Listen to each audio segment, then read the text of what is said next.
السلام علیکم ورحمۃ اللہ وبرکاتہ۔ بسم اللہ الرحمن الرحیم والصلاة والسلام علی رسولہ الکریم وعلی آلہ وصحبہ اجمعین، اما بعد۔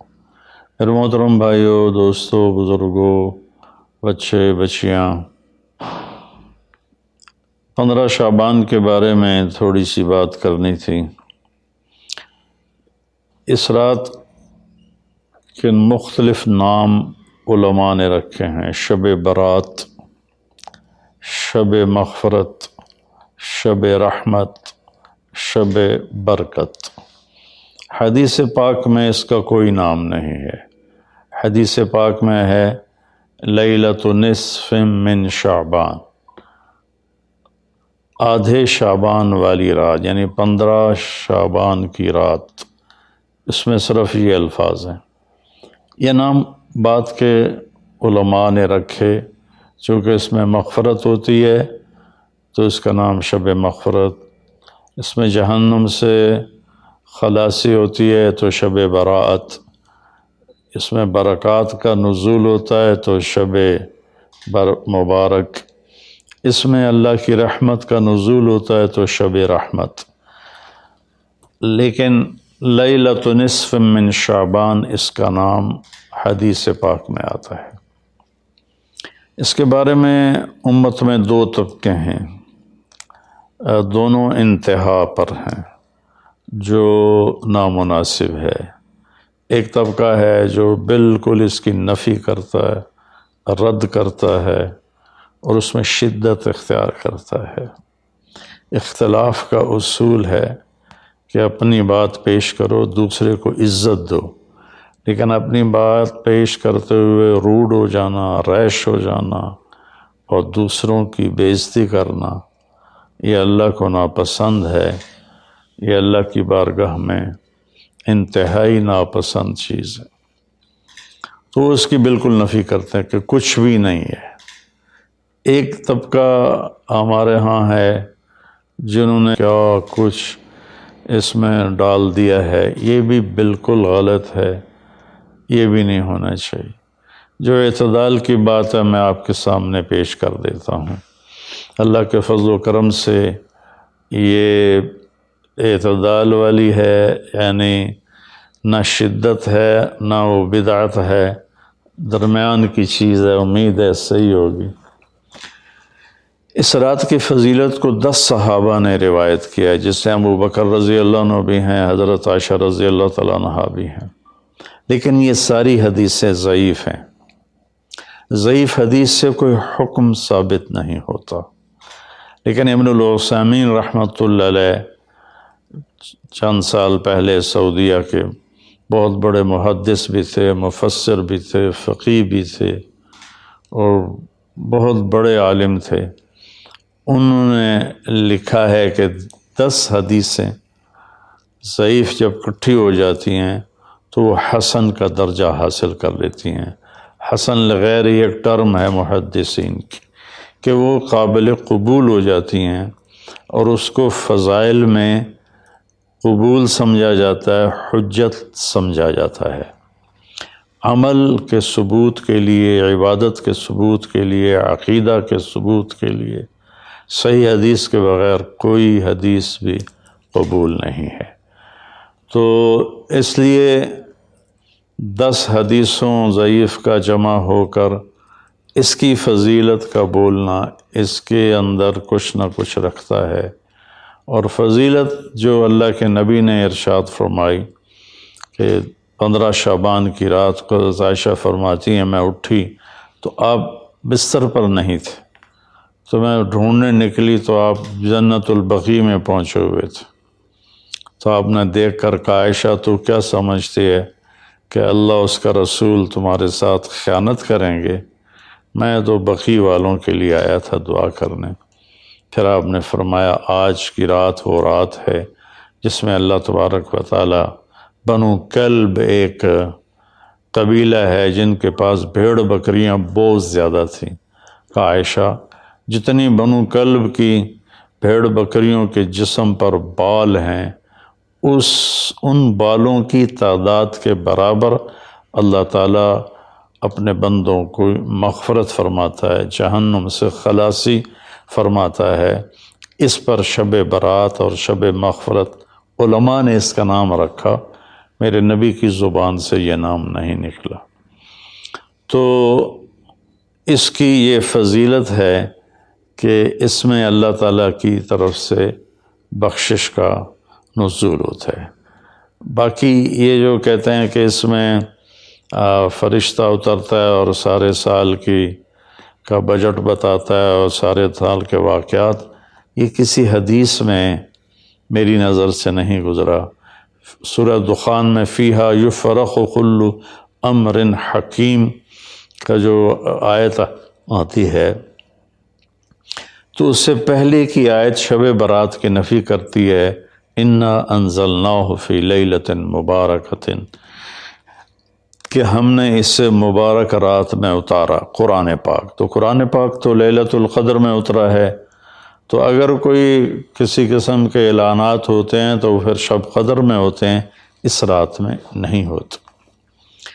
دوسرا یہ ہے کہ اس کے روزے اور بندگی کے بارے میں، شب قدر کی اللہ کے واسطے میری بات دھیان سے سنو، اللہ کی قسم کوئی خاص عبادت میرے نبی نے نہیں بتائی، لیلۃ القدر کی کوئی خاص عبادت میرے نبی نے نہیں فرمائی۔ حضرت عائشہ رضی اللہ عنہ نے پوچھا، یا رسول اللہ اگر مجھے لیلۃ القدر نصیب ہو تو میں کیا کروں؟ کہا یہ دعا پڑھو، اللہم انک عفو تحب العفو فاعف عنی، اللہ تو معاف کرنے والا ہے، معافی کو پسند فرماتا ہے، مجھے معاف فرما۔ تو میرے نبی کی عبادت وہی 11 رکعت تہجد کے نوافل تھے، چاہے وہ شب قدر تھی، چاہے وہ شب برات تھی، چاہے وہ شب جمعہ تھی۔ تو اب اس کے نام پر لوگوں نے کیا کیا خرافہ، چونکہ ہم قرآن اور حدیث سے نہیں جڑے، کتابیں لکھی ہوئی ہیں، کس نے لکھی، اس کی سند کیا ہے، اس کی تمیز ہی کوئی نہیں ہے، تو وہ پھر بہت ہی زیادہ 4 رکعت پڑھو، پہلی رکعت میں یہ پڑھو، دوسری میں یہ پڑھو، تیسری میں یہ، چوتھی میں یہ سب بدعات ہیں، ان کا کوئی تعلق نہیں میرے نبی کے کسی بھی فرمان سے۔ میرے نبی نے صرف عبادت کا فرمایا ہے، عبادت تو شب قدر میں بھی کوئی خاص عمل نہیں۔ اور دوسری بات یہ کہ اگر آپ نے عبادت کرنی ہے تو مسجد نہیں گھر، مسجد نہیں گھر، مسجد نہیں گھر۔ میرے نبی نفلی بندگی گھر میں ادا فرماتے تھے۔ اب شب برات میں صلاۃ تسبیح کی جماعت ہو رہی ہوتی ہے، یہ کتنی بڑی نادانی کی بات ہے۔ نفلوں کی تو جماعت ہی نہیں ہوتی، تو یہ صلاۃ تسبیح کی جماعت کروا رہے ہوتے ہیں۔ نفلی عبادات کے بارے میں اللہ کے نبی کا طریقہ گھر میں پڑھنا ہے، اور اللہ کی طرف سے بھی ہمیں جو اشارہ ملتا ہے، فَاذْكُرِ اسْمَ رَبِّكَ وَتَبَتَّلْ إِلَيْهِ تَبْتِيلًا، اپنے اللہ کو خوب یاد کریں اور لوگوں سے کٹ جائیں بالکل، اور سب سے کٹ کے آپ اپنے رب کو یاد کریں۔ وَمِنَ اللَّيْلِ فَتَهَجَّدْ بِهِ نَافِلَةً لَكَ عَسَىٰ أَن يَبْعَثَكَ رَبُّكَ مَقَامًا مَحْمُودًا فَإِذَا فَرَغْتَ فَانْصَبْ وَإِلَىٰ رَبِّكَ فَارْغَب۔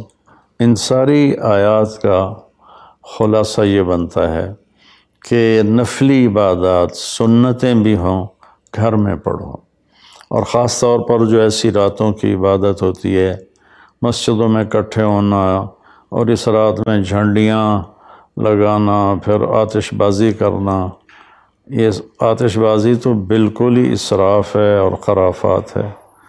تو میری گزارش ہے کہ میرے نبی کی جو سنت ہے، آپ نفلی بندگی عبادات اپنے گھر میں فرمایا کرتے تھے۔ اس رات میں اگر آپ عبادت کرنا چاہتے ہیں، مسجد کی بجائے گھر کو مسجد بنائیں، وَاجْعَلُوا بُيُوتَكُمْ قِبْلَةً وَأَقِيمُوا الصَّلَاةَ، اللہ نے بنی اسرائیل سے فرمایا اپنے گھروں کو مسجد بنا لو اور نمازیں قائم کرو، تو ہم بھی اپنے گھروں کو خالی نہ چھوڑیں، اس میں ساری فیملی اکٹھی ہو کے نوافل کا اہتمام کرے۔ مسجد فرائض کے لیے ہے اور نوافل کے لیے گھر ہیں، تو امید ہے میری اس بات پہ آپ غور فرمائیں گے، ناراض نہیں ہوں گے۔ تو میرے بھائی بہنوں، اس رات میں کوئی بندگی عبادت مخصوص نہیں۔ ہاں، آپ تہجد کے نوافل پڑھیں، ساری رات پڑھیں، آپ قرآن کی تلاوت کریں، ساری رات کریں، آپ اللہ کا ذکر فرمائیں، ساری رات فرمائیں، آپ دعا مانگیں چاہے ساری رات مانگیں۔ یہ مخصوص اعمال یہ ہیں: نماز، تلاوت، ذکر اور دعا، اور آنسوؤں کے ساتھ۔ اپنی کھیتی کو پانی نہ لگے تو سوکھ جاتی ہے، ایسے ہی دل میں بھی ایک کھیتی آباد ہے ایمان کی، اسے آنسوؤں کے چند قطرے ہی سمندر کی طرح سیراب کر دیتے ہیں۔ تو آنسوؤں کے ساتھ نہ ہو تو کم از کم رونے والی کیفیت ہو۔ تو یہ تو اتنا سا شب برات ہے۔ روزے کے بارے میں جو ابن ماجہ کی روایت ہے، قوموا لیلہا وصوموا شہرہا، یہ روایت بہت شدید ضعیف ہے، اور علامہ البانی رحمۃ اللہ علیہ نے اس کو موضوع قرار دیا ہے۔ تو اس میں روزہ اس نیت سے رکھنا کہ میرے نبی کی سنت ہے، یہ غلط ہے، اس طرح یہ بدعت بن جائے گا۔ کوئی ویسے نفلی روزہ اس رات میں رکھنا چاہتا ہے مستحب سمجھ کے، نفل سمجھ کے، وہ میرے خیال میں اس میں کوئی قباحت نہیں ہے، لیکن سنت سمجھ کے اگر وہ رکھنا چاہتا ہے تو یہ بات صحیح نہیں ہے، چونکہ روزے والی روایت بالکل قابل اعتبار، قابل حجت نہیں ہے۔ اس میں تمام محدثین کا اتفاق ہے کہ یہ روایت شدید ضعیف ہے، اور شدید ضعیف سے استدلال نہیں ہوتا، اس کو حجت نہیں بنایا جاتا۔ کمزور اس کا ضعف اتنا شدید نہ ہو اور کئی حدیثیں جمع ہو جائیں تو پھر اس میں ایک طاقت آ جاتی ہے۔ تو اپنے آپ کو جوڑو اللہ کے قرآن کے ساتھ، اللہ کے نبی کی حدیث کے ساتھ۔ صحیح حدیث آپ کا ماخذ ہوگا تو آپ کو آسانی ہوگی کرنے میں۔ تو اصل میں عبادات میں اعتدال ہے۔ شاید ہی کوئی رات میرے نبی ساری رات جاگے ہوں، شاید، اور شاید ہی کبھی آپ نے مسلسل، اس میں تو میں پورے یقین سے کہہ سکتا ہوں کہ آپ نے زندگی میں ایک دفعہ بھی عشاء کے وضو سے فجر کی نماز نہیں ادا فرمائی۔ بعد میں ایک رہبانیت کا ٹچ آیا کہ بندگی میں بہت زیادہ زیادتی اور اپنے نفس کشی میں راہبوں جیسی تھوڑی تھوڑی جھلک۔ ایک اللہ والے تھے تو وہ اپنے سر کے بالوں کو رسہ باندھ لیتے تھے اور نفل پڑھتے تھے، تو جب ان کو نیند آتی تھی اور سر جھٹکا لیتا تھا تو اوپر سے رسہ تھا، ان کو زور سے جھٹکا لگتا، درد ہوتا، آنکھ کھل جاتی اور پھر وہ نفل شروع فرما دیتے۔ یہ میرے نبی کا طریقہ بھی نہیں، میرے نبی کو پسند بھی نہیں۔ ایک بزرگ تھے، آنکھوں میں نمک کی سلائی ڈال لیتے تھے کہ میری آنکھوں میں مرچیں لگیں گی میں نماز پڑھوں۔ پھر کئیوں کے واقعات ہیں، عشاء کے وضو سے فجر کی نماز پڑھی، عشاء کے وضو سے فجر کی نماز پڑھی۔ یہ ان کی ذات کے لیے اچھے عمل ہیں، لیکن یہ دین اسلام کی دعوت نہیں ہے، نہ ہی یہ دعوت ہم غیروں کو پیش کر سکتے ہیں، یہ تو ان کو بھگانے والی بات۔ ایک بزرگ میں کے بارے میں آتا ہے 25 سال جنگلوں کی خاک چھانتے رہے، 25 سال باہر ہی نہیں آئے، یہ تو کوئی کمال کی بات نہیں ہے، یہ تو رہبانیت ہے جو میرے نبی نے ناپسند فرمائی ہے، اس سے روکا ہے۔ اعتدال ہے، کذالک جعلناکم امۃ وسطا، ہم نے تمہیں اعتدال والی امت بنایا ہے، نہ دنیا کی طرف ایسا جھکاؤ ہے کہ یہود کی طرح، نہ رہبانیت کا ایسا جھکاؤ ہے عیسائیوں کی طرح، تم درمیان میں ہو۔ میرے نبی پاک صلی اللہ علیہ وسلم کی زندگی پڑھو اللہ کے واسطے، اللہ کے واسطے۔ ہم اولیاء کرام کی کتابیں پڑھتے ہیں، وہ اکثر اس میں جھوٹے قصے ہیں، کیونکہ سند تو ہے کوئی نہیں۔ سند کے بغیر، سند کیا ہے؟ میں آپ سے بات کرتا ہوں تو آپ کہتے ہیں جی آپ نے کہاں سے سنا؟ میں کہتا ہوں وہ لالو ماچھی سے سنا ہے، تو کہ لو جی ادھی کے ڈکالے ہو تو کوئی بندہ، یہ اس کو سند کہتے ہیں۔ بھئی آپ نے یہ کہاں سے بات سنی؟ میں کہوں میں نے مفتی تقی عثمانی صاحب سے سنی، تو کہ ہاں یہ ٹھیک ہے، اس کو سند کہتے ہیں، کہ جو بات پہنچی ہے مجھ تک، کون پہنچانے والا ہے؟ اگر وہ صحیح مضبوط آدمی ہے وہ بات مضبوط ہو جائے گی، اگر وہ کمزور آدمی ہے بات کمزور ہو جائے گی۔ تو ہمارے ہاں جو بر صغیر میں کتابیں چھپتی ہیں اولیاء کرام کی زندگی کے بارے میں، وہ جھوٹے قصوں سے بھری پڑی ہیں، ان کی کوئی سند نہیں ہے۔ اللہ کے واسطے نبی کی زندگی پڑھو، آپ کو پتہ چلے گا زندگی ہے کیا۔ قرآن پڑھو، آپ کو پتہ چلے گا اللہ چاہتا کیا ہے۔ اللہ تعالیٰ اس رات کی رحمتیں برکتیں ہمیں نصیب فرمائے۔ اصل میں اللہ نے بخشش کے بہانے رکھے ہیں، کوئی شرابی ہے، کوئی زانی ہے، کوئی قاتل ہے، کوئی ماں باپ کا نافرمان ہے، کوئی مشرک ہے، کوئی متکبر ہے، کوئی سود خور ہے، کوئی رشوت خور ہے۔ ایک دفعہ آج کہہ دے، کل کی رات ہے کہہ دے گا کہ یا اللہ میری توبہ، تو اللہ کی قسم اگر اس کے گناہ زمین سے لے کر آسمان کی چھت تک بھی ہوں گے نا، تو ایک آدھے بول پر یا اللہ معاف کر، اللہ سارے معاف فرما دے۔ سبحان اللہ۔ آگے جملہ بڑا خوبصورت ہے، ولا بالے، اس میں تکبر ہے، ولا بالے، ہمیں کسی چیز کی کوئی پرواہ نہیں۔ تو کسی نافرمان کو حقیر نہ جانو، اور کبھی اپنی نیکی پہ تکبر نہ کرو۔ اور ایک جرم اور بھی ہے جو میں کہتے کہتے 30 سال ہو گئے، فرقہ واریت سے توبہ کرو۔ اپنے فرقے پہ جمے رہو، لیکن دوسروں سے نفرت، سلام بھی نہ کرنا، جنازہ بھی نہ پڑھنا، حرم شریف میں جا کر بھی نمازیں نہ پڑھنا۔ اچھا اللہ کے واسطے آج بہت اویئرنیس ہو چکی ہے، تو مہربانی کرو، امت بنو، محبت